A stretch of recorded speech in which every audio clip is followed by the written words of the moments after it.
ಸೇಡಂ ಪಟ್ಟಣದ ಸರ್ಕಾರಿ ಪ್ರಥಮ ದರ್ಜೆ ಕಾಲೇಜಿನಲ್ಲಿ ಸಚಿವ ಶರಣಪ್ರಕಾಶ್ ಪಾಟೀಲ ಅವರು ಮಹತ್ವದ ಅಭಿವೃದ್ಧಿ ಕಾಮಗಾರಿಗಳಿಗೆ ಚಾಲನೆ ನೀಡಿದರು. ಎಸ್ಸಿಪಿಟಿಎಸ್ಪಿ ಯೋಜನೆಯಡಿ ಅಂದಾಜು 3 ಕೋಟಿ ರೂಪಾಯಿ ವೆಚ್ಚದಲ್ಲಿ ನೂತನ ಗ್ರಂಥಾಲಯ ಕಟ್ಟಡ ನಿರ್ಮಾಣಕ್ಕೆ ಭೂಮಿ ಪೂಜೆ ನೆರವೇರಿಸಲಾಯಿತು. ಇದೇ ವೇಳೆ ಕರ್ನಾಟಕ ಪರೀಕ್ಷಾ ಪ್ರಾಧಿಕಾರದ ಅನುದಾನದಡಿ ಸುಮಾರು 5 ಕೋಟಿ ರೂಪಾಯಿ ವೆಚ್ಚದಲ್ಲಿ ಸೆಮಿನಾರ್ ಹಾಲ್ ಹಾಗೂ ಪ್ರಯೋಗಾಲಯಗಳ ನಿರ್ಮಾಣ ಕಾಮಗಾರಿಗೂ ಚಾಲನೆ ನೀಡಲಾಯಿತು.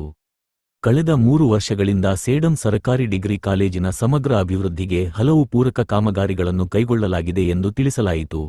ವಿದ್ಯಾರ್ಥಿಗಳಲ್ಲಿ ಕೌಶಲ್ಯಾಭಿವೃದ್ಧಿ ಹೆಚ್ಚಿಸುವ ಉದ್ದೇಶದಿಂದ ಪ್ರತ್ಯೇಕ ಕೌಶಲ್ಯ ತರಬೇತಿ ಕೇಂದ್ರ ನಿರ್ಮಾಣಕ್ಕೆ ಈಗಾಗಲೇ ಉನ್ನತ ಶಿಕ್ಷಣ ಸಚಿವರಾದ ಡಾ. ಕೆ. ಸುಧಾಕರ್ ಅವರಿಗೆ ಮನವಿ ಸಲ್ಲಿಸಲಾಗಿದೆ ಎಂದು ತಿಳಿಸಿದರು. ಮುಂದಿನ ದಿನಗಳಲ್ಲಿ 5 ಕೋಟಿಗೂ ಹೆಚ್ಚು ವೆಚ್ಚದಲ್ಲಿ ಕೌಶಲ್ಯ ಕಲಿಕೆ ಕೇಂದ್ರ ಸ್ಥಾಪನೆಗೆ ಅಡಿಗಲ್ಲು ಹಾಕಲಾಗುವುದು ಎಂಬ ಮಾಹಿತಿ ನೀಡಲಾಯಿತು.